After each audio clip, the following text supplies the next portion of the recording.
Mesdames et messieurs, chers amis, j'ai pensé tout de suite, quand on m'a proposé de parler avec André, que c'était une très mauvaise idée, parce que son approche de Dostoïevski est d'une telle vivacité et d'une telle lecture sinon superflue, du moins difficile à faire son chemin. Et finalement, je me suis dit, je vais accepter non pas le challenge, pardon, parce que dans une rencontre, c'est toujours une espèce d'épreuve et de tension, parce que je lui dois beaucoup. Je lui dois beaucoup parce qu'il y a beaucoup de traductions de Dostoïevski, pas autant qu'en Chine. J'ai appris récemment que en Chine, vous avez 16 traductions seulement de Crimes et Châtiments. Ça va tout à fait dans le sens de ce que nous dit André, à savoir combien c'est ce verbe, ce logique et logique de Dostoïevski arrive difficilement à trouver son expression écrite dans une autre langue. Mais il l'a fait, et c'est en lisant sa traduction que je me suis immergée de nouveau dans le texte de Dostoïevski. Et si j'acceptais de vous parler de mon expérience, qui est très différente de celle d'André, c'est parce que je pense que pour ce 200e anniversaire de Dostoïevski, il y a un grand défi qui consiste évidemment c'est d'élite, qui a des pandémies, qui est pleine de haine, de protection. On ne sait pas qui est souveraine et qui ne l'est pas. Je ne m'arrête pas là-dessus, mais qui est en difficulté. Il est important de s'emparer de sa mémoire, et c'est la seule façon de le faire pour ni l'embrasser sans critique, ni la démolir de manière haineuse, mais de se l'approprier pour mieux la recréer. Et j'entends la lecture comme une expérience intérieure. Je pense que c'est de cela qu'il parlait. Et j'entends l'expérience intérieure au sens, je dirais, humaniste du terme, mais c'est un humanisme qui était très proche de l'éducation catholique, parce que c'est une définition de Georges Bataille. C'est l'approbation de la vie jusque dans la mort. Et il me semble que la lecture est cette expérience-là.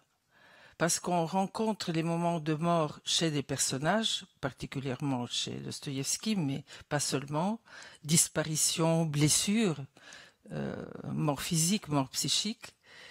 On s'imprègne de cela, et la lecture consiste à les intégrer, à les dépasser. C'est une survivance, c'est un dépassement de la mortalité.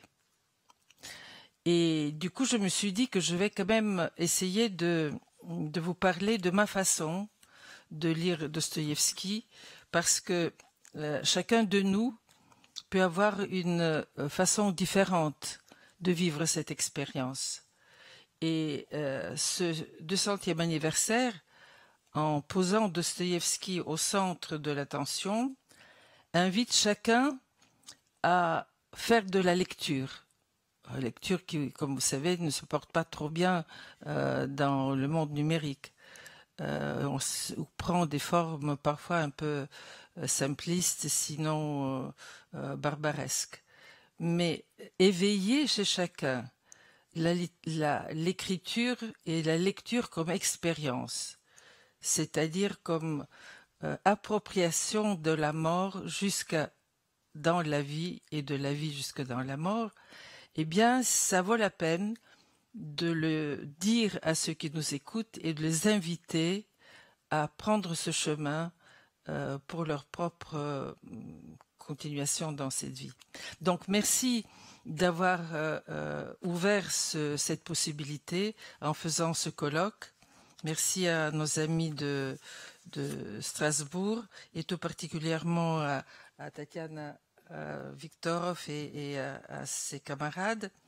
Merci aussi à Léo Briand qui nous a maintenus en contact et assuré cette rencontre pour que finalement je me décide à venir vous parler. Et je voulais remercier tout particulièrement Nicolas Aude, qui est ici présent et qui m'a accompagné pendant ces dernières années à lire et relire Dostoïevski pour essayer de me frayer un autre chemin et j'espère un chemin qui, en tout cas pour moi, était une manière nouvelle de retrouver Dostoïevski et surtout de le retrouver comment dirais-je, à l'unisson avec des questions qui sont des questions de la modernité, des questions que l'internaute rencontre jour et nuit et par rapport auxquelles on a l'impression que Dostoïevski était un prophète. Par exemple, la pédophilie, par exemple le féminicide, et bien sûr toutes les formes de nihilisme, c'est-à-dire la mort de Dieu. Est-il vivant? Est-il mort à jamais? Est-ce qu'il nous permet de vivre? Est-ce qu'il nous conduit à des exterminations? Et dans la foulée de cela, ce qu'on appelle le nihilisme. Donc, je me suis armée de courage et donc j'ai décidé en 2 temps. Dans un premier temps, j'essayais de vous dire comment j'ai construit petit à petit, depuis mon enfance jusqu'à maintenant, mon chemin à travers de Dostoïevski. Et ensuite, de vous proposer une lecture de quelques pages des démons, de manière à ne pas rester dans le général, mais de voir comment cette poésie dont parlait André tout à l'heure prend forme dans une trame narrative. Alors j'ai publié 2 livres récemment, l'un dans la collection Dostoïevski face à la mort. Et souvent, au cours de ce qu'on appelle la réception de ces livres, on voit que cet homme méchant, ces crimes, ces incertitudes, cette phrase qui échappe, comment peut-on aimer Dostoïevski? Et comment peut-on dire que Dostoïevski est auteur d'une vie? J'avoue en effet que pour moi, les 2 expressions, aimer Dostoïevski, Dostoïevski auteur de ma vie, sont trop étroites pour exprimer ce que j'ai vécu dans toutes les lectures que je fais de cet auteur et tout particulièrement, je reviendrai tout à l'heure dans les traductions d'André. Toutes ces expressions de aimer, auteur de ma vie, sont trop étroites pour exprimer un engloutissement. Peut-être beaucoup d'entre vous qui ont essayé l'ont vécu. On est perdu. Il dit lui-même qu'il ne sait pas de quoi il a oublié. Et en même temps, une régénérescence. Et ceci est provoqué par chaque lecteur, par moi, par vous, je suppose aussi, parce qu'il y a une tessiture vocale. Ça se passe dans la mélodie de ce côté poétique dont il parle. Et le sens est tourbillonnant. Du coup, on ne peut pas le retenir. Vous êtes à la fois ennuyé, comblé et transcendé. On a l'impression que c'est une écriture soufflée, que les traducteurs s'épuisent à rationaliser la traduction de la Pléiade, par exemple, et développent des thèses on rate ce côté passionnel, troublant, vertigineux. Le comte de Vogüé, qui était en tête des premiers passeurs en français de Dostoïevski, n'ignorait pas déjà les pièges de la traduction de cette écriture. En plus, pour revenir à ce premier livre que j'ai écrit il y a 2 ans, un tout petit peu avant le confinement, dans la collection au titre hyperbolique Les auteurs de ma vie, m'avait assommé d'abord parce que je ne savais pas, je l'ai découvert a posteriori. C'est une collection dans laquelle vous avez des cartes par Paul Vlia. Donc c'était assommant de se placer à l'intérieur. Et maintes fois, j'ai voulu m'en protéger et même renoncer, jusqu'à ce que je découvre la traduction d'André Markovitch, dont le génie, parce que c'est un homme là, tout simple et aimable et gentil, est un génie qui a restitué à la langue française la capacité de laisser dire, mais de laisser dire au sens où le son devient une icône, une image. Vous savez que, je le dirai tout à l'heure, mes parents étaient orthodoxes. Les orthodoxes ne regardent pas l'image, ils l'embrassent. Ils finissent par voir, mais c'est une vision, pas un voir. En tout cas, du sacré. Lisez Markovitch et vous aurez ça. Savoir dire, laisser dire, sans avoir peur du sacré. Et en le lisant, j'ai pris contact avec la fulgurante génie de ces personnages. Il peut être méchant, il peut être idiot, mais ce sont d'une complexité et d'une intelligence qui ne peut pas ne pas vous transcender. Doubler et toujours multiplier. Et aussi quelque chose dont on ne parle pas beaucoup. Il y a une grande littérature française sur les textes de Dostoïevski. On ne parle pas beaucoup des personnages féminins. Il y a un archipel de solitude féminine. Elles sont toutes seules, maltraitées et géniales, avec une transgression toujours assumée. Et une transgression Stavrogin se permettent, et même l'auteur Dostoïevski prétendait, selon certains biographes, mais c'est peut-être des ragots, d'aller jusqu'à la pédophilie. Eh bien, tout ça m'a submergé, et ça a submergé, j'allais dire, la finitude de nos passions confinées. Parce que j'ai continué pendant le confinement à lire le deuxième livre, parce que le premier est juste une préface à une anthologie que nous avons fait ensemble avec Nicolas. Et le second, je l'appelle un oratorio que je vous propose, qui est un Dostoïevski qui me semble total et neuf, parce que je parle aussi non seulement de ses personnages et de sa maestria littéraire, mais aussi de sa rue. Mais vous pouvez y trouver certaines questions qui peut-être vous intéresseraient. Donc, un Dostoïevski que j'appelle, moi, total et neuf, parce que galvanisé par le langage. Et il a traduit cette galvanisation jusqu'à Markovitch qui nous l'a transmise. Donc, c'est ce Dostoïevski-là qui fait une approbation de la vie jusque dans la mort et qui nous galvanise par le langage. Eh bien, ils s'introduisent dans le 3e millénaire où, enfin, tout est permis. C'est ce que disaient les nihilistes. Et qu'est-ce qu'on fait, nous, quand tout est permis? Comment font eux? Eux, ils font des crimes ou des saintetés. Et nous? Et ça, c'est la grande question que Dostoïevski pose à la modernité. J'étais l'autre jour à l'UNESCO parce que la délégation russe a essayé d'ouvrir Dostoïevski pour cette année de 200 de son anniversaire. Et ils se sont posé la question de savoir mais comment s'adresser aux jeunes. Et la question était de créer peut-être un prix Dostoïevski pour que les jeunes écrivent. Eh bien, ils doivent écrire, si ce truc marche, comment eux, ils pensent vivre jusqu'à la mort quand tout est permis.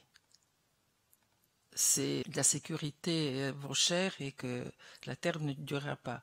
Mais c'est la philosophie, l'ontologie de Dostoïevski, qui est une poésie, mais qui est une immense. Et donc, je prétends que les anxiétés des internautes que nous sommes, que je suis en tout cas, et beaucoup d'entre vous probablement, rejoignent cette expérience de la subjectivité de la liberté que Dostoïevski nous présente, à sa façon d'homme du XIXe siècle.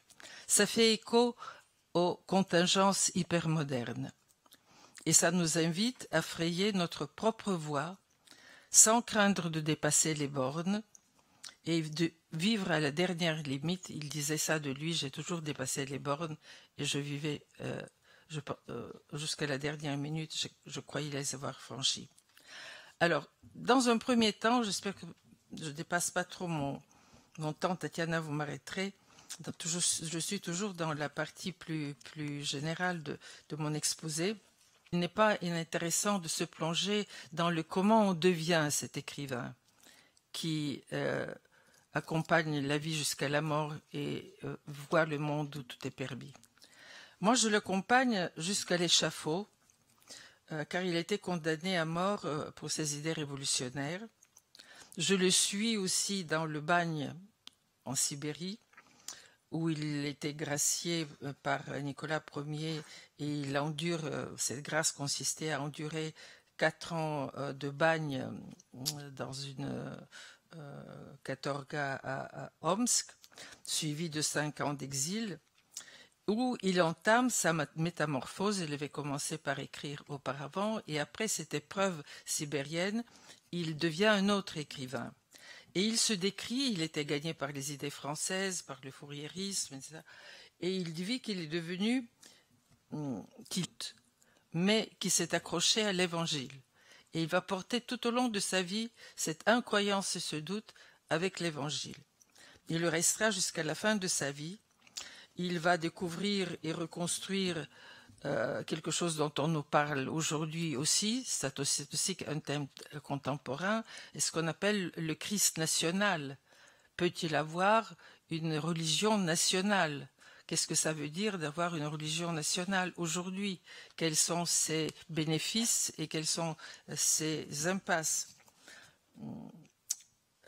Il ne quitte pas son rôle de ce qu'il appelle nouveau narrateur, qui est en train de surgir dans 2 livres qui ne sont pas des livres mais des carnets. Ça aussi, André l'a dit, il écrit beaucoup de notes et ça ne se présente pas toujours comme un livre achevé, Carnet de la maison morte et après le sous-sol, évidemment. Il se dit lui-même disciple des soldats, de cette expérience, d'autres éléments de la modernité où tout est permis, jusqu'à la matrice carcérale de l'univers totalitaire qui s'est révélée dans la Shoah et le Goulag et qui menace aujourd'hui l'omniprésence de la technique. Alors, comment il a fait pour résister à cela? Il n'a pas résisté, il s'est immergé. Il s'est appuyé en réinventant le roman polyphonique.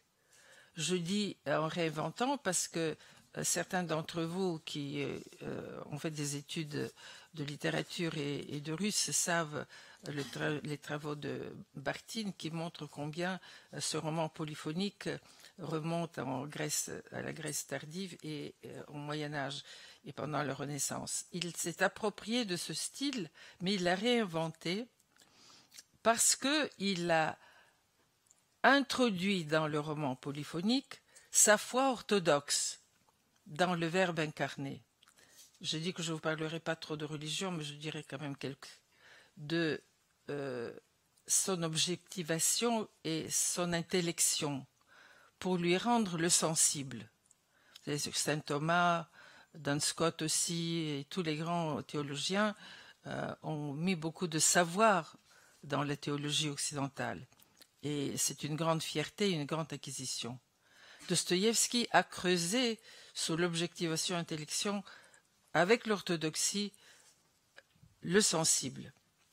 Et il s'est appuyé sur l'intensité du christianisme orthodoxe qui l'a conduit en tant que romancier au cœur du pathos, au cœur de la destruction, au cœur du nihilisme. Et tous ces cœurs-là, eh bien, les démocraties fracturées de l'Occident peinent à leur répondre. On devrait lire Dostoïevski, non pas pour répéter sa réponse, mais pour savoir la complexité de ces interrogations et chercher peut-être nos réponses. Et au fur et à mesure que je sculptais ce maudit russe, le mot est de Freud, dans une lettre à il l'énervait beaucoup, il l'appelait maudit russe, j'avais l'impression que j'entrais dans les coulisses intimes de l'homme et de ses personnages, et que ma lecture n'était plus une lecture cérébrale, académique encore moins, intellectuelle, de connaissance, c'était un corps à corps. Et je retrouvais un mot qui sonne aujourd'hui mal, mais qui a son sens profond, que j'appelle le virus russe. C'est un terme de Joseph Brodsky, quand il parle de son rapport à la langue russe. Je retrouvais, et je me suis cramponnée à le lire en russe, où je retrouvais comment le français de André était proche de ce virus russe dans la tessiture de la langue russe. Je me suis souvenu aussi de ma vie en Bulgarie où, au moment de la mort de Staline, j'étais une collégienne plantée devant le buste funèbre du petit père du peuple. Je parlais aussi dans ce livre, tout en parlant de Dostoïevski, de mon père qui était un ennemi du peuple pour le régime stalinien. J'ai parlé aussi de la découverte de Mikhaïl Bakhtin, que j'ai apporté en France dans le cours de Barthes et qui était le début du post-structuralisme français. Je parle aussi de mes rencontres avec les dissidents soviétiques plus tard qui, dis-je dans mon texte, ont quelque chose de Dostoïevski. Je ne développe pas ça pour l'instant. Une autre remarque plus générale qui nous montre combien Dostoïevski nous avançait les impasses de l'Occident. Freud a beaucoup lu Dostoïevski. Il le mettait tout près de Shakespeare, et on va y arriver, mais en même temps, il avait peur de lui, et il ne l'aimait pas. Il écrit d'ailleurs qu'il ne l'aime pas, tout en le mettant à côté de Shakespeare, et il le coupait en quatre, comme un saucisson. Il y a d'abord l'écrivain, le névrosé, le moraliste et le pêcheur. Moi, j'ai hérité de cette vision, mais je l'ai refusée dans ma lecture et j'essaie de l'approfondir. Vous voyez, comme Dostoïevski nous rend courageux, voire insolent, dans notre façon de n'être peut-être pas zloé, mais en tout cas entreprenant. Et j'approfondis la question de dédoublement, qu'on a parlé dans votre colloque, je crois, mais la pressenti des éléments qu'on appelle aujourd'hui le genre, notamment dans les doubles, dans les trios obsédants des intrigues romanesques, et les états limites, les borderlines, dont on parle aussi, dans lesquels affluent la folie, le suicide, le crime et la sainteté. Et j'avais développé beaucoup la question de la souffrance. Dostoïevski est maître de la souffrance. Il dit qu'il n'y a pas de conscience sans souffrance. Et j'avais beaucoup développé ça dans mon livre Histoire d'amour. La moitié de l'amour porte la souffrance. Et j'ai vu ce côté Dostoïevski de l'état amoureux. Eh bien, j'ai repéré, grâce à la traduction de Markovitch, aussi la jouissance de l'écriture. Il y a autant de souffrance que de jouissance, mais qui vient dans le plaisir de lire et de s'immerger par-delà de la souffrance dans le plaisir de le dire. Et ceci est en contact, je crois, avec une dimension essentielle de la condition humaine, qui est l'avènement et l'éclipse du sens. Le moment où vous comprenez, le sens arrive, et le moment où le sens se perd. Et c'est quelque chose que l'épileptique éprouve souvent. Il était épileptique. Avènement et éclipse du sens. La psychanalyse s'empare de ce phénomène, et en dehors des personnes épileptiques, nous parlons de ça pour tout le monde. Ça s'appelle non le refoulement, mais le clivage. J'aurais pu vous parler davantage des grandes problématiques que j'ai dégagées dans ma lecture de Dostoïevski, mais je m'arrêterai là, et nous pourrons peut-être reprendre cela un jour dans vos séminaires, ou certains d'entre vous qui viennent dans mes séminaires à Paris sur le besoin de croire. Mais je voudrais faire la deuxième partie de ce que je vous ai promis, à savoir reprendre avec vous quelques pages des démons, notamment le chapitre 1-5, qui s'appelle le serpent très sage. Parce que c'est très bien de dire comment chacun de nous lit. Nous sommes mieux que le chinois, il y a plus que 6 lectures possibles, il y a autant de lectures possibles que de personnes dans la salle, mais essayons de voir comment on peut lire un texte particulier. Alors, c'est un des passages, peut-être que André, tout en oubliant, comme vous prétendez, mais vous êtes un grand joueur, vous ne devez pas forcément tout oublier, dites ça pour nous impressionner encore plus.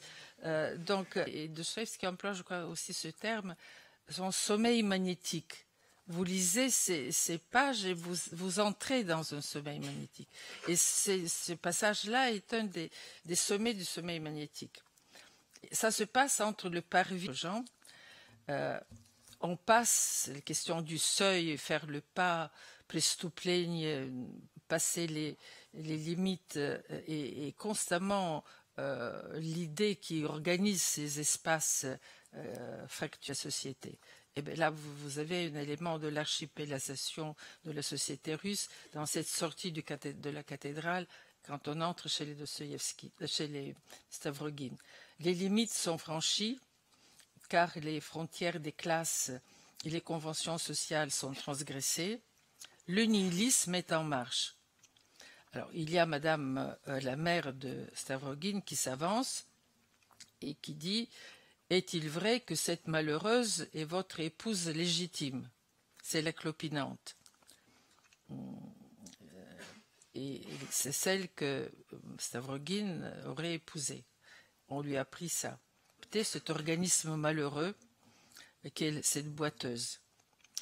Et pendant ce temps, le visage de Nikolai, comme un masque sur le vide, cache un tourbillon figé. Il dénie tout ce qu'il a promis à la boiteuse. Et société qui n'est pas une, parce que tout est fragmenté, il y a des seuils partout, et chacun est dans son propre îlot. Lisa, qu'il aime, et elle sait percer les cartons des masques et des dominos, elle croit qu'elle vient de toucher une sorte de serpent.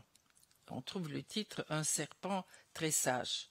Alors le terme de serpent, la métaphore de serpent est quelque chose de européenne, bien sûr, mais l'image en question, que emploie pour la première fois dans le texte Lisa, vient de Shakespeare, sauf qu'on ne le sait pas encore. Et ce sera la pénétration maternelle, c'est-à-dire venant de la part de la... Parce que Dostoïevski, avec son côté prophétique, enfant du doute, et forçat, et pédophile, et criminel, et tout ce qu'on sait, est un grand lecteur, et il est à l'unisir.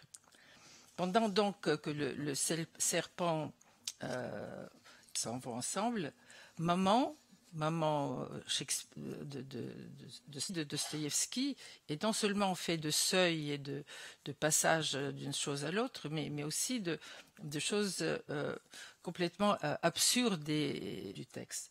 Elle se fait shakespearienne. Elle ne se satisfait pas des divagues de son fils. Son ami s'appelle Stepan Trofimovitch Verkhovensky, qui est le père du grand nihiliste, meneur de nihilistes. Henri IV, entraîné par son Falstaff. Donc l'idée que Stavrogin descendait de Shakespeare était déjà dans le texte. Et parce qu'il avait comme Falstaff et la cour d'Anglais, etc., c'est ce que disait donc son précepteur pseudo. Elle n'était pas d'accord avec ça. Et voilà que maintenant, dans cette scène, elle monte seule au créneau du sublime tragique, parce qu'il sent que son fils a épousé, donc elle le sait intuitivement, et qu'il se condamne peut-être à la mort. Sans le nommer, elle pense à Hamlet en disant cela d'une voix chantante. Elle se livre à ce que certains connaisseurs de Dostoïevski, parmi lesquels le très célèbre Vyacheslav Ivanov, qui a parlé de proniknovienie chez Dostoïevski, c'est-à-dire la capacité de pénétrer dans l'âme de l'autre et dans son âme à soi. Donc avec une sorte de foudroyant proniknovienie, pénétration. Nicolas avait toujours pu avoir auprès de lui un Horatio, un homme de paix, grand dans son honnêteté. Mais Nicolas n'a jamais eu... Elle évoque toute la profondeur du drame d'Hamlet et compare son fils à Hamlet. Mais il a ces dimensions-là. Un intertexte implicite s'ouvre entre Hamlet et les démons. J'ai pu le faire aujourd'hui. Et en creusant les Dostoïevski accède et comment c'est les mêmes chez Shakespeare, je ne sais pas les mêmes chez Dostoïevski. Est-ce que les nôtres sont d'une autre façon et comment peut-on vivre dans ces variantes différentes du nihilisme? Alors, sur Shakespeare, contrairement à l'Oedipe-roi de Sophocle, lu par Freud, Hamlet, le fameux prince de Danemark, on a une sorte de complicité spectrale entre le mort et le vivant, comme si Dostoïevski nous disait que la mortalité, la violence, il est condamné, c'est le double du père. Ils sont deux spectres en vis-à-vis. Celui de la mère de Hamlet, la gourmande Gertrude. Mais ce spectre paternel apparaît à Hamlet. Le texte de Shakespeare dit qu'il voit un belief, un spectre, mais il ne lui croit pas vraiment et il hésite à accomplir un état de procrastination. Hamlet est l'exemple non pas de celui qui tue le père, mais de celui qui est en permanente hésitation au fait qu'il y a de la mort et que la mortalité nous gagne sans qu'il y ait de promesse du positif et de renaissance, puisque tout le monde va mourir en conséquence. Ce nihilisme est l'impuissance, l'hésitation, la procrastination. C'est à tel point que les Freudiens, qui se sont un père qui est Polonius, qui est le père de Ophélie, parce que ce père l'empêche d'aimer sa vieille Ophélie. Les scènes amoureuses entre les deux sont surjouées. Il tue le père d'une certaine manière parce que quand Ophélie se tue, la phrase qu'il prononce est qu'elle, la noyade d'Ophélie, lui arrache une méditation nostalgique qui est être ou n'est pas être, telle est la question. Donc c'est la mortalité qui l'intéresse ce n'est pas l'affaire amoureuse. Sans se à dénoncer le mal-être politique. Quelque chose est pourri dans le royaume de Danemark. C'est pas donc par amour qu'il va tuer, c'est par le fait qu'il est hanté par la question de la survivance. La question n'est pas résolue, être ou n'est pas être, et parce qu'il y a the state of Denmark. Et il va même plus loin, à partir de permanentes qui banalisent la mise à mort des humains, voire la mortalité elle-même. Sa question est, je vous le dis, je vous le cite d'abord en français, je vous le dis en anglais, pourquoi l'homme meurt? C'est pas l'amour qui l'intéresse, c'est pas la politique, c'est pourquoi nous mourons. Why men die? Occupation qui tenaille l'époque élisabéthaine. Et Freud dans la civilisation. L'humanisme, parmi les nombreux échecs que nous avons aujourd'hui, on parle des problèmes d'intégration, etc., n'a pas de discours sur la mortalité. Et nous l'avons vu autour du problème du Covid et les dépressions que ça suppose. Nous avons peut-être des vaccins, nous n'avons pas de discours sur la question. Why man? La mort de Dieu était déjà en cours chez Shakespeare, depuis toujours, peut-être avant, même dans le discours religieux lui-même, mais elle devient plus incontournable avec la Renaissance et ses techniques, l'essor de l'argent, les marchés, l'éclosion des arts et des spectacles, et Shakespeare a réussi à la mettre en scène, cette difficulté de penser la mort et comment s'en sortir. Et ceci bien avant que Nietzsche n'aggrave la conscience que l'être est adossé au néant, comme de bien ou mal. Donc ouvre la série, toujours en cours, des fils orphelins, des fils sans père. Alors, ainsi, la mère donc de Stavrogin, qui reconnaît cette tragédie, appellerait le flair désespéré et grandiose des mères, elle veut inscrire son fils dans cette direction de ceux qui sondent la mortalité, parce qu'elle sait déjà que Nicolas est perdu. Mais nous allons trouver la différence entre la manière dont, de son côté, Stavrogin, qui est habité par cette mortalité, mais qui la dénie, ne sait pas la penser, ne sait pas la mettre en scène, et qui a un spectre de son père, et il ne tue pas, il se laisse tuer je n'entre pas dans le détail de la scène où il devait être tué, mais par des mégardes différentes. Finalement, il boit la poison qui est destinée. Alors que Hamlet lui-même, face à cette mortalité qu'il habite, répond avec un investissement paroxystique du langage. On est de nouveau dans ce que dans cette grandiose verbe qui se fait chair. Il commence par faire une pantomime sur la mort de son père. La première scène de Hamlet, c'est la pantomime. Et ensuite, quand il est en train de mourir, il s'adresse à Horatio et lui dit « Je suis mort, tu vis, que ces choses ne restent pas ignorées. I am dead. » Il était toujours mort, il se sachait mortel. Thou lives. What a wonder names, things standing requis, le reste est silence. So tell him with the occurrent. Donc la seule façon de survivre à la mort, ce n'est pas de l'oublier ni de l'interdire, mais d'ériger face à elle une autre souveraineté qui est la souveraineté du dire, la souveraineté de la parole, du récit, de l'art.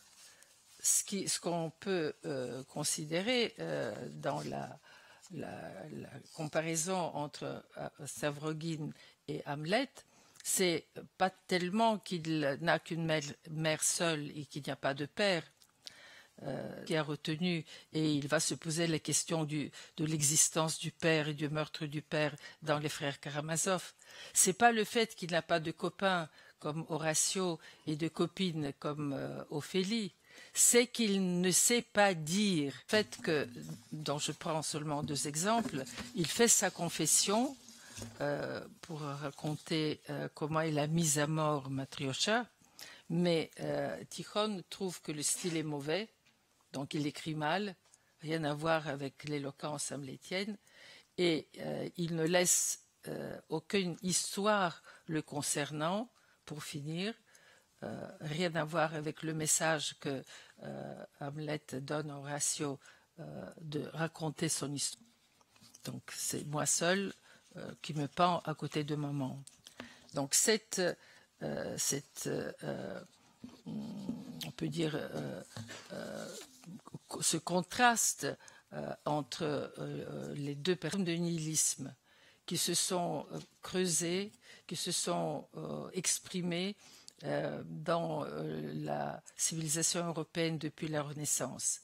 Celle qui, face à la mortalité, ne pose pas un pouvoir, ni une compréhension ontologique, ni d'autres valeurs, mais la souveraineté de jouer avec la mort pantomime et de la dire, la souveraineté donc de l'imaginaire, et de l'autre, cette impuissance de Stavrogin qui néanmoins a l'avantage, peut-être vient-il cet avantage de l'expérience de l'orthodoxie qui, par la kénose, c'est-à-dire la mort du Christ, davantage et plus fortement célébrée en orthodoxie qu'ailleurs, ce qui néanmoins n'est pas résolu dans le démon va apparaître à plusieurs reprises, mais aussi il va prendre une forme carnavalesque dans le personnage de Mitya, lequel vit d'aventurier qui s'affronte à la figure du père et qui comprend que c'est par la transgression de cette autorité souveraine, le fils peut acquérir une nouvelle autorité qui passe par le voyage. Il imagine qu'il va quitter le bagne et aller jusqu'à Amérique pour revenir et entrer en Russie, donc ouverture du monde. Ça passe de pédophilie aussi, qui ne le conduisent pas à la culpabilité sur laquelle va tomber plaisir dans la littérature. Et ce qu'on ne dit pas assez souvent, c'est de Schiller, qui va devenir la base de l'hymne européen. Donc, encore une fois, un retour vers la rhétorique, qui lui permettra de donner une fin non pas tragique, celle de la sexualité abusive. Cette dimension,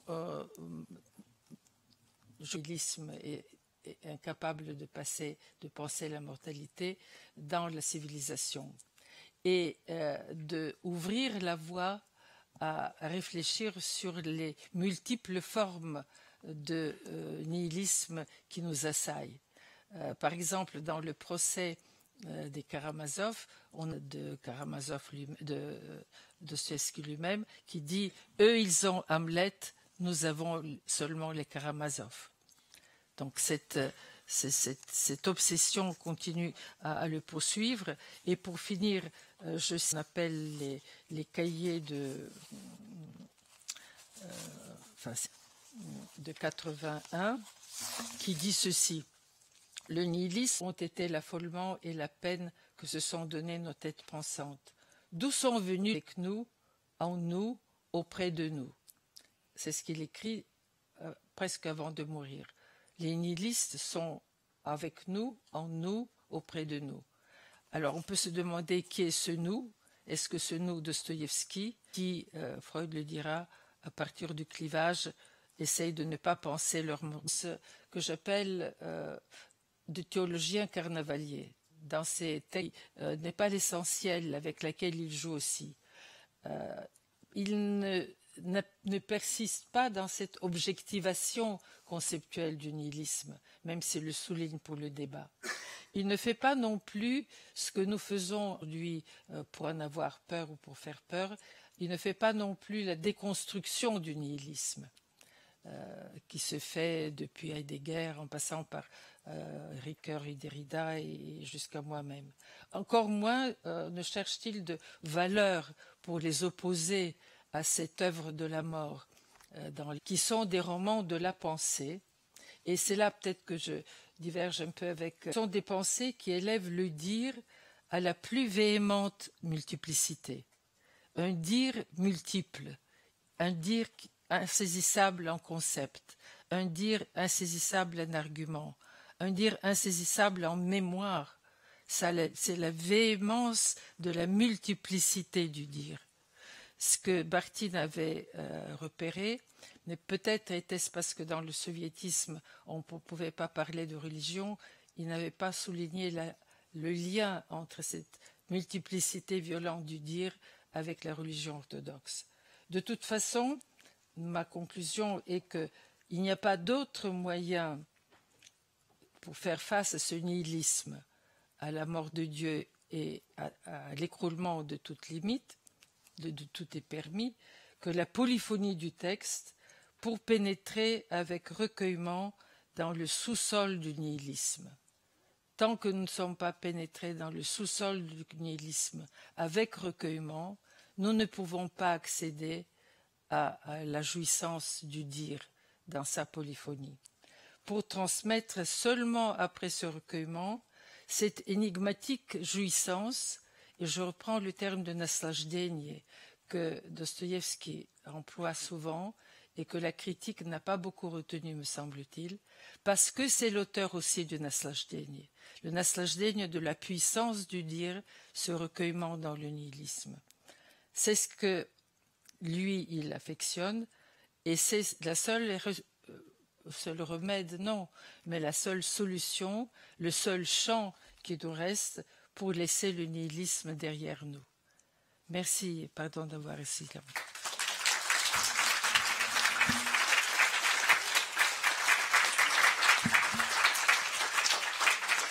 Merci à vous, chère Yulia Kristeva, pour cette remarquable richesse de votre propos, pour la multiplicité des pistes qui découlent. Et on a bien senti que le dialogue avec Andrei Markovitch a déjà commencé, donc ce sera tout à fait naturel de le continuer. Andrei Markovitch, voulez-vous peut-être rebondir autour de quelques points? Pardon, je vais prendre... J'écoutais ce que disait Julia, j'étais très très heureux et très, en fait, passionné, parce que ça me ramenait au moment où je traduisais. Parce que le matin, je traduisais l'Idiot, et après je descendais au café parce que j'étais fatigué, et je traduisais Hamlet. Et puis, quand je traduisais les démons, je traduisais Macbeth. Et cette présence de Shakespeare dans Dostoïevski, elle est absolument fondamentale. Comment vous dire? Le début des démons, m'a posé un problème terrible. C'est que j'avais d'abord donc traduit l'Idiot. Et dans l'Idiot, ce qui est extraordinaire dans l'Idiot, c'est que tout est prévu, tout est à sa place. Et tout est toujours surprenant, et une fois qu'on fait attention, tout est exactement là.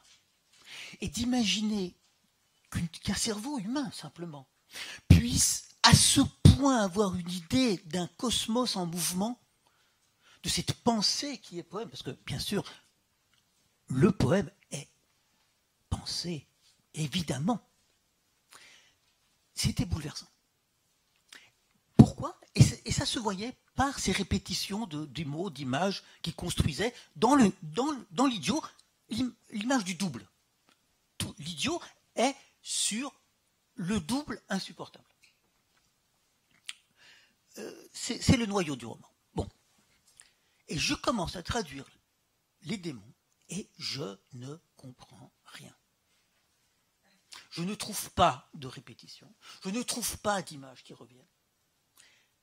Ce chapitre sur le serpent très sage est absolument extraordinaire. Il surgit de nulle part. Et c'est ça qui est bouleversant. Et après, il y a d'autres chapitres que je ne comprends rien. Jusqu'au moment où, à la fin du premier livre, Stepan Trafimovitch, qui ne casse pas intellectuellement 3 pattes à un canard, explique au narrateur qu'il y a quelque chose de très simple qu'il n'a pas compris. Au narrateur. Et là, d'un seul coup, je comprends que le narrateur est un imbécile. Un imbécile. Un type qui ne comprend absolument pas ce qui s'est passé. Et qui raconte quelque chose dont il ne comprend absolument rien. Dans le premier livre. Mais c'est stupéfiant. Parce que si je vous raconte un truc que je ne comprends pas, qu'est-ce que vous savez de la chose? Mais ça dure 1000 pages. C'est hallucinant comme truc. Bon. Et après, le deuxième livre, tout change. Comme si ce n'était pas le même narrateur. Et puis, encore autre chose. Ça s'appelle Bes, les démons. Et ça vient d'un poème de Pouchkine, qui raconte une espèce de tempête de neige, de gens qui sont pris dans la tempête de neige, d'un voyageur dans un traîneau pris par des бесы. Бесконечный, безобразный, в мутной месяце игре разыгрались бесы разные, будто листья в ноябре. Бесконечный, littéralement infini, безобразный, littéralement monstrueux, mais ça veut dire безобразный, le mot monstrueux vient de без образа, celui qui n'a pas d'image. Toutes sortes de bes, de démons se sont mis à jouer. Et le bes, dans le folklore russe et pour Pouchkine, le bes, le démon, c'est celui qui est bes, qui est privé de. Et puis, au milieu du roman, il y a un trou. Il y a ce chapitre qui n'existe pas, dans lequel Stavrogin raconte comment il a violé une petite fille et comment lui, ça lui a rien fait. Et qui est un chapitre hallucinant, parce que naturellement, Katkov ne pouvait pas le publier, mais c'était pas une question de censure, c'était juste. Enfin, je vous raconte le truc comme ça. Donc, il raconte comment il a violé la petite fille, et lui, rien. Alors, la petite fille, elle est morte. Mais lui, ça lui a rien fait.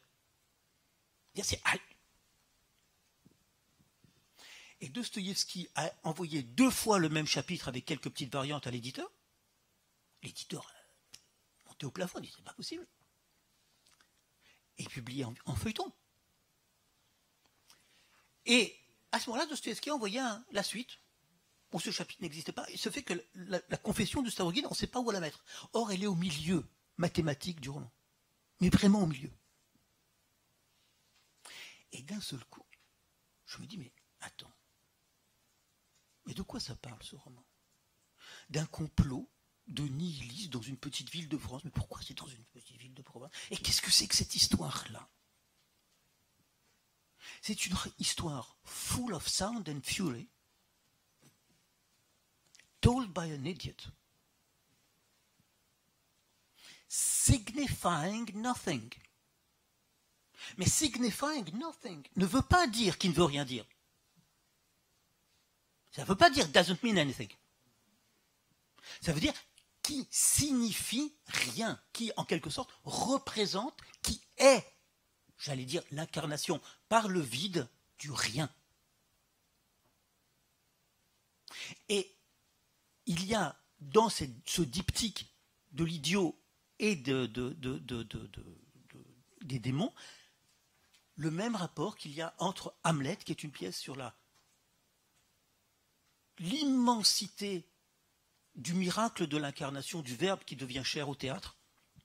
C'est une pièce sur l'incarnation, sur le théâtre. Et la désincarnation totale de Macbeth. Voilà. Et c'est pour ça que... Et après, on parlera de tous les détails d'Hamlet. Il faudra qu'on en parle pendant des siècles.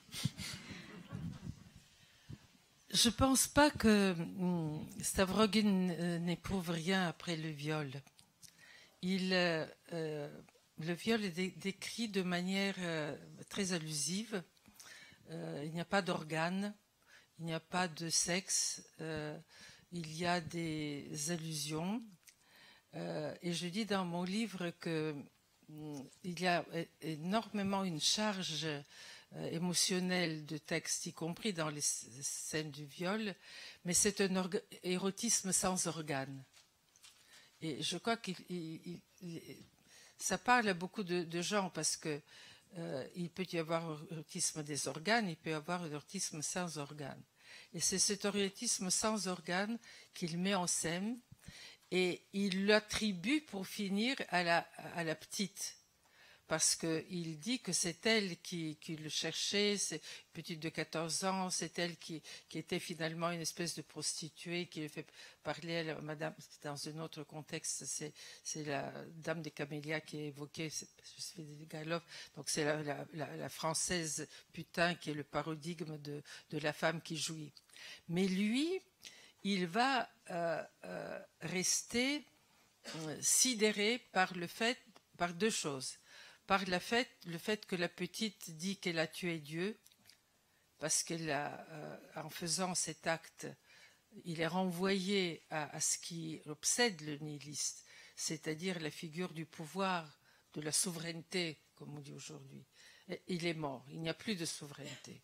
Si on peut me faire ça, si je participe à ça, dit la petite, elle se rend compte qu'elle a tué Dieu. Et ça l'intéresse tellement, Stavrogin, qu'il va la visiter, elle va tomber malade, elle va devenir tuberculeuse, ou on ne sait pas très bien quelle maladie, et elle va finir par mourir, et il va continuer à la visiter, à contempler la mort. C'est cette mise comme personnage principal de l'œuvre, la pulsion de mort. Freud l'a découvert, il a écrit le texte de Freud sur Dostoïevski, et de 23 ou 28, et la pulsion de mort, il commence à l'écrire à ce moment-là, et la pulsion de mort, avec la montée du nazisme, va devenir le centre de son intérêt et de sa compréhension de l'humain. Et quand il parle de malaise dans la civilisation, il dit on va miser sur les forces d'Eros, mais qui est toujours avec son double, mais on n'est pas sûr que son double Thanatos ne va pas vaincre. Donc il y a une espèce d'angoisse quand même sur la puissance de la pulsion de mort. Donc comme Hamlet, jusqu'à maintenant je suis dans le comme Hamlet, Stavrogin est happé par la mortalité, la mise à mort, la violence de la mortalité et le sexe comme source aussi de mortalité. Par contre, chez Hamlet, il reste encore la sécurité de l'homme qui est souverain dans la pantomime, dans le théâtre, dans la capacité de dire, et quelque part le christianisme comme message de survie par le verbe est soutenable. On va pouvoir le dire. Avec Dostoïevski, on a dépassé un seuil qu'on a oublié après avec l'essor de la technique et jusqu'à la Shoah. À savoir, chez lui, il n'y a pas être ou n'est pas être, il n'y a pas de question. C'est l'être est au fond de l'abîme du néant. L'expression vient de Heidegger, mais c'est le fond de l'abîme, c'est le néant, c'est la mortalité, c'est la violence que se donnent les gens, et c'est cette explosion de violence, de destructivité qu'on voit dans certains moments, y compris qui risquent d'être des moments qui nous attendent si on ne fait pas attention à ça. Mais il fut un moment de notre civilisation où on a oublié la mort en misant sur les forces de la technique comme pouvant juguler cette destructivité. Et maintenant, on se rend compte que la technique participe aussi de cette destructivité. Et de nouveau, la voix de Dostoïevski, préoccupée par la puissance de la mise à mort, de l'assassinat, du crime, je n'ai pas parlé, je n'ai pas donné les exemples de féminicide, mais tous ces exemples sont chez Dostoïevski, affluent dans l'actualité. C'est pour ça qu'il devient extrêmement contemporain, encore une fois, sans réponse, et nous n'avons pas de réponse, autre que la capacité d'en parler, et peut-être d'en parler de manière en inventant d'autres verbes, mais nous n'en sommes pas encore là. Et une dernière remarque en t'écoutant, et que je n'ai pas dit, cette fascination par Shakespeare, qui est fréquente, et tu l'as dit dans d'autres occurrences, pas seulement autour de Hamlet, c'est quelque chose qui est très cher à Dostoïevski, parce qu'il se dit dans un texte sur George Sand, il dit qu'il est le meilleur des Européens et le plus grand des Européens, parce qu'il pense que le peuple russe, plus que les autres peuples, connaît mieux la littérature des autres peuples et des peuples anglais, allemands et français que les gens de la même nation. Il rêve d'une russité qui existe d'ailleurs dans les hautes classes de la société russe, qui s'approprie la culture européenne, non pas comme quelque chose d'étranger, mais comme leur appartenant, comme étant de ceux. Et c'est pour ça d'ailleurs qu'il va insister sur la puissance de la religion russe, qui pourrait être une sorte d'humanisme pluriel grâce à la connaissance de la littérature des autres. Ça, c'est on va dire, son fantasme et sa politique antinihiliste aussi. Mais c'est pas ça qui compte, je pense, essentiellement, et on peut le mettre à l'actif d'une sorte de désir de salvation ou désir de se dépasser lui-même, etc. Ça fait partie des fantasmes de l'homme, Dostoïevski. Mais la vérité de l'homme, c'est ce romancier qui arrive à être en compétition avec ce que ces personnages ne peuvent pas faire. Les personnages sont incapables de construire une rhétorique comme celle de Hamlet et les personnages de Shakespeare, mais lui il le fait, et sous une forme qui est la narrativité. C'est une question intéressante parce que Shakespeare n'a pas fait de roman, c'est de la pièce, c'est des drames, c'est de la poésie, et Dostoïevski s'empare du roman pour en faire une philosophie poétique. Et celui qui a compris ça de manière tout à fait stupéfiante pour moi, qui avait travaillé beaucoup sur Proust, mais je n'avais pas fait trop attention, dans les derniers textes sur la prisonnière, il y a tout à coup un débat entre Proust et Albertine, qui devient, comme Madame Stavrogin devenait shakespearienne, Albertine devient dostoïevskienne. Et Proust lui demande, est-ce que vous pensez que Dostoïevski a pu être criminel? Et elle se lance dans différentes hypothèses, ce qui est complètement invraisemblable parce que Albertine ne peut jamais connaître Dostoïevski, mais c'est Proust lui qui parle, et il dit que de toute façon la criminalité, ce n'est pas quelque chose qui peut étonner un écrivain. L'air de dire qu'il l'a fait ou l'a pas fait, il a peu y penser, c'est de toute façon le sujet de l'art. Mais il dit, et là je te rejoins avec ton histoire de poésie, il dit, d'ailleurs dans une lettre, je crois à Tocleben, Dostoïevski dit, le roman est un poème. Il était conscient du fait que c'est un poème. Mais pour revenir à Proust, il dit, ce qui est intéressant chez Dostoïevski, c'est pas la criminalité qui moi me gêne, dit-il, mais c'est la musique. Et il le met en compétition et en vis-à-vis avec Vinteuil, qui est le musicien de la recherche, et avec Beethoven. Et il pense qu'il faut lire Dostoïevski dans sa phrase, essoufflée, cadenassée, parfois lente, parfois coupante, extrêmement enjouée, comme on écoute Beethoven. Donc il appelle ça l'ossature du style. L'ossature du style, la musique en fait qui est par-delà les messages ou en deçà des messages. Le côté musical de cet essoufflement, de ce verbe qui se fait chair.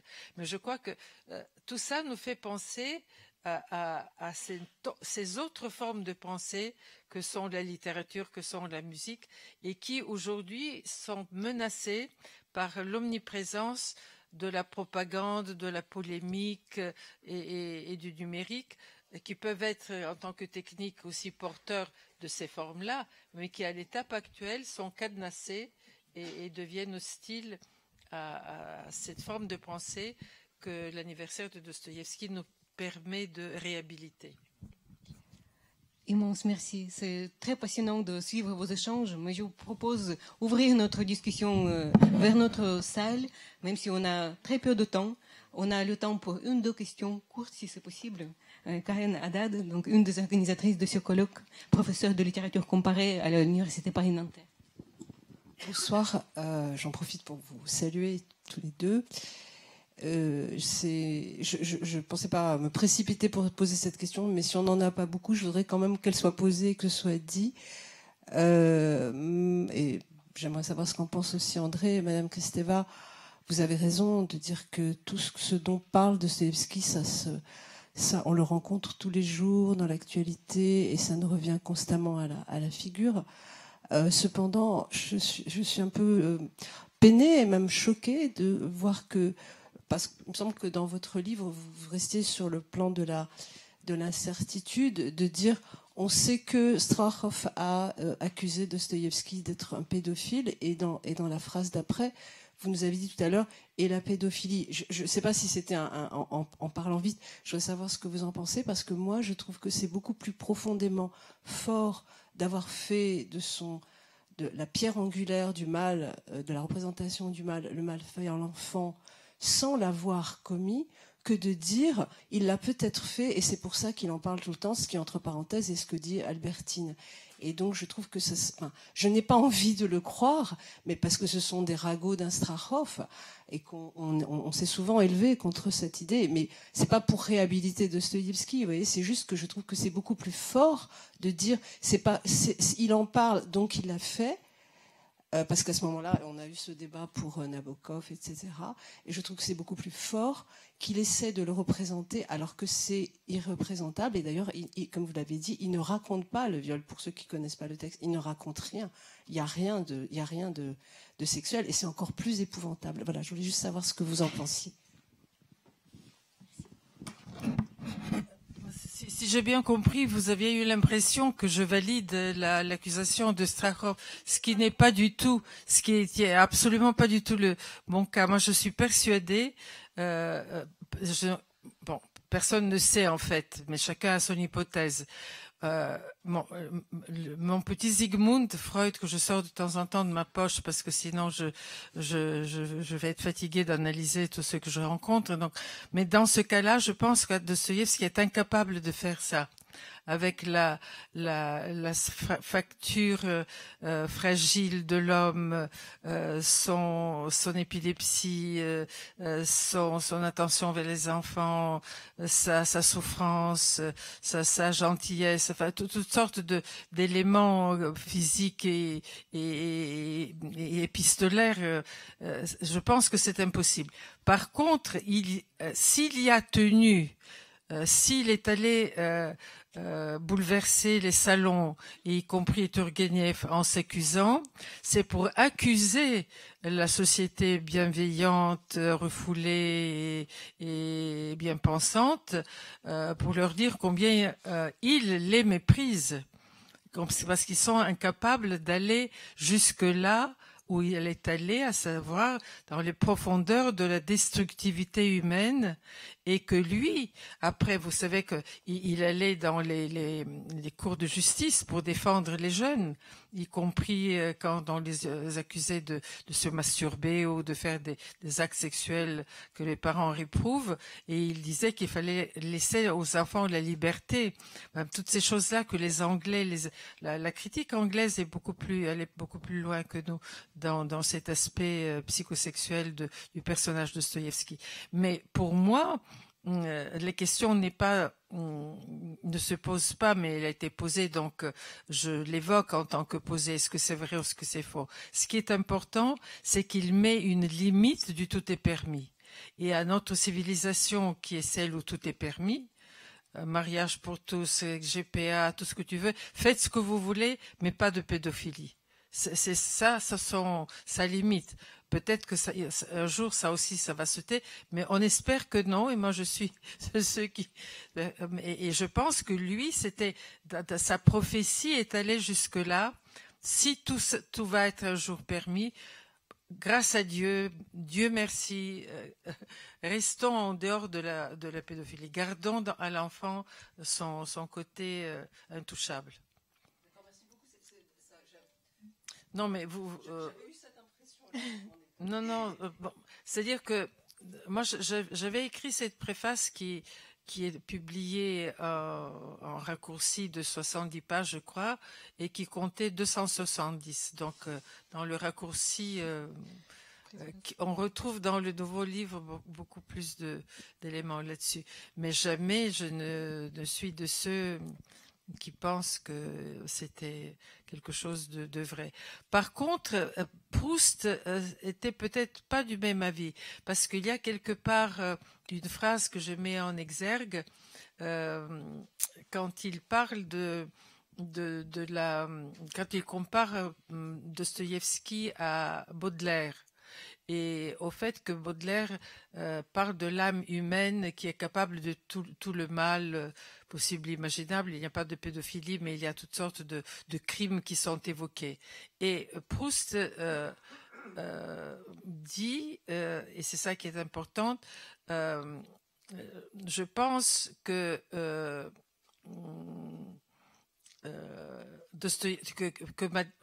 Baudelaire n'est peut-être pas sincère. Baudelaire peut ne pas être sincère. Donc Baudelaire est un joueur. Alors que Dostoïevski, point de suspension.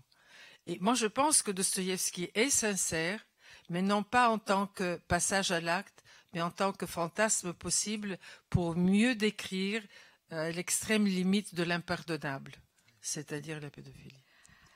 Il y a encore deux dernières questions. Michel Niqueux, professeur de littérature russe de l'Université de Caen, l'auteur du livre Dictionnaire Dostoïevski vient de paraître. Oui, c'est pour rappeler simplement la réalité du crime dont il est question. Dostoïevski l'a évoqué quand il a rencontré Sophie Kovalyevska. Il a assisté dans son enfance à un viol d'une enfant, et c'est quelque chose qui l'a marqué pour toute sa vie. Donc il y a eu une réalité, mais c'est pas Dostoïevski qui est passé à l'acte.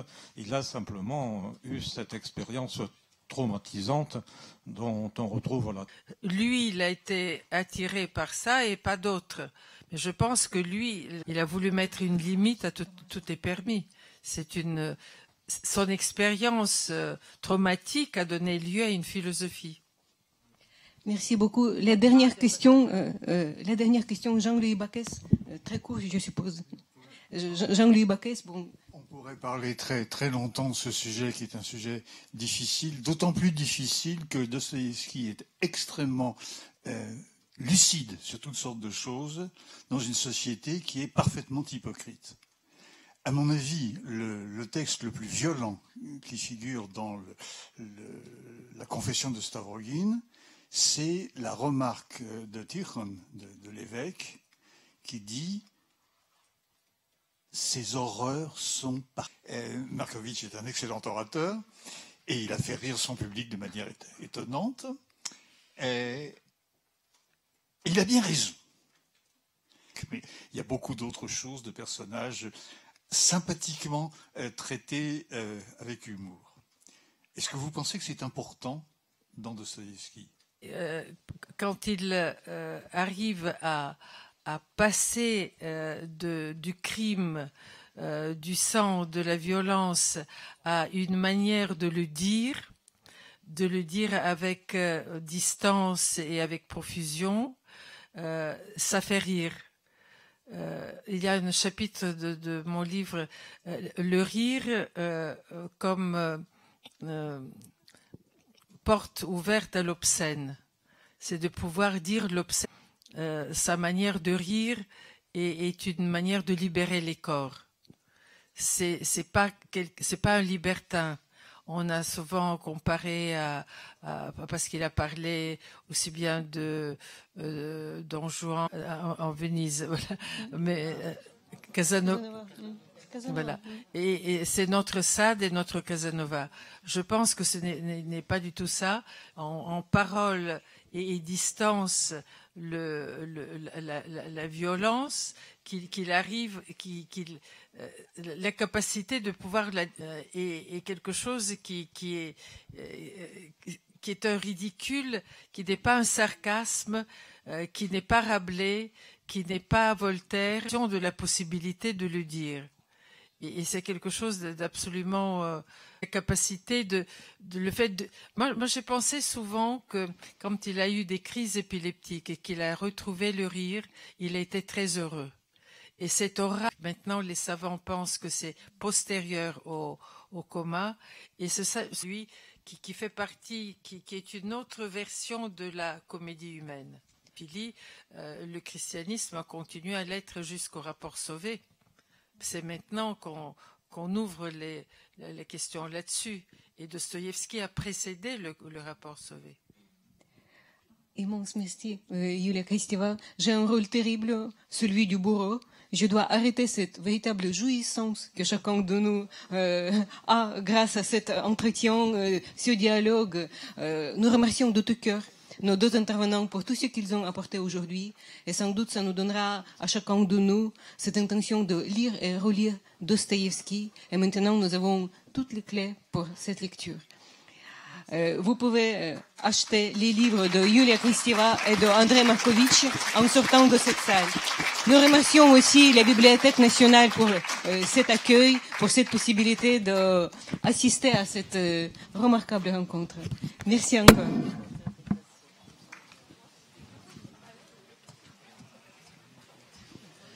Je suis désolée, mais